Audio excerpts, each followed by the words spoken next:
Assalamualaikum warahmatullahi wabarakatuh. Apa kabar anak-anakku sekalian? Semoga kita semua tetap sehat dan berada dalam lindungan Allah Subhanahu wa taala. Tepuk semangat. Semangat. Semangat. Masih semangat ya. Hari ini kita akan belajar tentang bab sholat, mengenai hal-hal yang membatalkan sholat. Hal-hal apa saja yang membatalkan sholat? Sholat seseorang dikatakan batal jika melakukan hal-hal berikut. Yang pertama, berhadas kecil atau besar.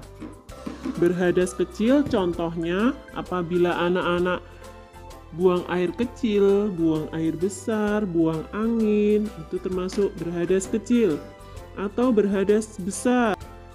Sedangkan berhadas besar contohnya mimpi basah bagi laki-laki yang sudah balik atau haid bagi perempuan yang sudah balik. Yang kedua, terkena najis. Contohnya kotoran atau tinja, air seni, air liur anjing, dan lain-lain. Yang ketiga, berkata-kata dengan sengaja. Yang keempat, terbuka aurat. Yang kelima, tertawa terbahak-bahak. Jadi apabila adik-adik sholat itu tidak boleh sampai tertawa terbahak-bahak karena akan membatalkan sholat. Yang keenam, makan minum dengan sengaja waktu sholat. Yang ketujuh, bergerak-gerak dengan gerakan yang banyak. Yang terakhir, murtad. Adik-adik ada yang tahu apa itu murtad? Murtad adalah keluar dari agama Islam. Hikmah sholat. Sholat merupakan ibadah wajib yang harus dilakukan oleh umat muslim yang sudah balik dan berakal.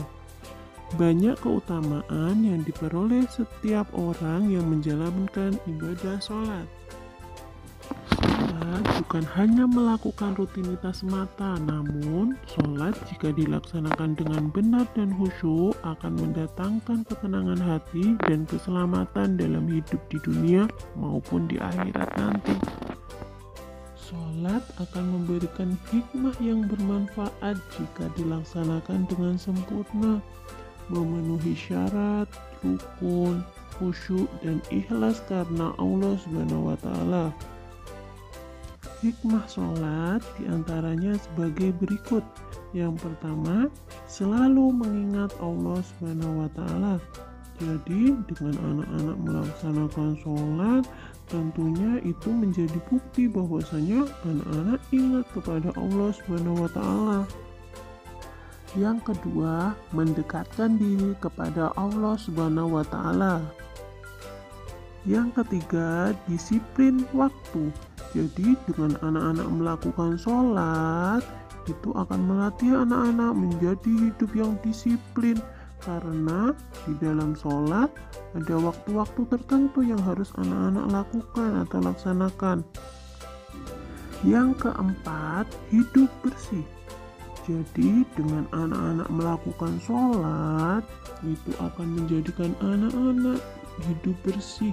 Karena sebelum anak-anak melakukan sholat, tentunya anak-anak melaksanakan wudhu terlebih dahulu. Agar anak-anak terhindar dari kotoran, dari najis, dan dari hadas kecil. Karena syarat sah sholat yaitu salah satunya adalah suci badan, pakaian, dan tempat dari najis. Yang kelima, hidup tertib dan teratur. Yang keenam, bersikap rendah hati. Yang ketujuh, hidup damai dan menyebarkan keselamatan. Karena hakikat sholat adalah menghindarkan kita dari perbuatan keji dan mungkar. Yang kedelapan, hati menjadi tenang dan tentram. Yang kesembilan, membina kebersamaan, persatuan, dan persaudaraan. Karena apabila anak-anak sholat berjamaah, tentunya anak-anak akan bertemu dengan banyak saudara muslim kita. Nah, di sana kita bisa bertegur sapa kepada mereka. Yang ke-10, memelihara diri dari perbuatan dosa. Nah, setelah anak-anak mempelajari tentang hikmah sholat, semoga anak-anak semakin rajin untuk melaksanakan sholat wajib. Nah, tugas untuk anak-anak sekarang, yang pertama, tuliskan hal-hal yang membatalkan sholat.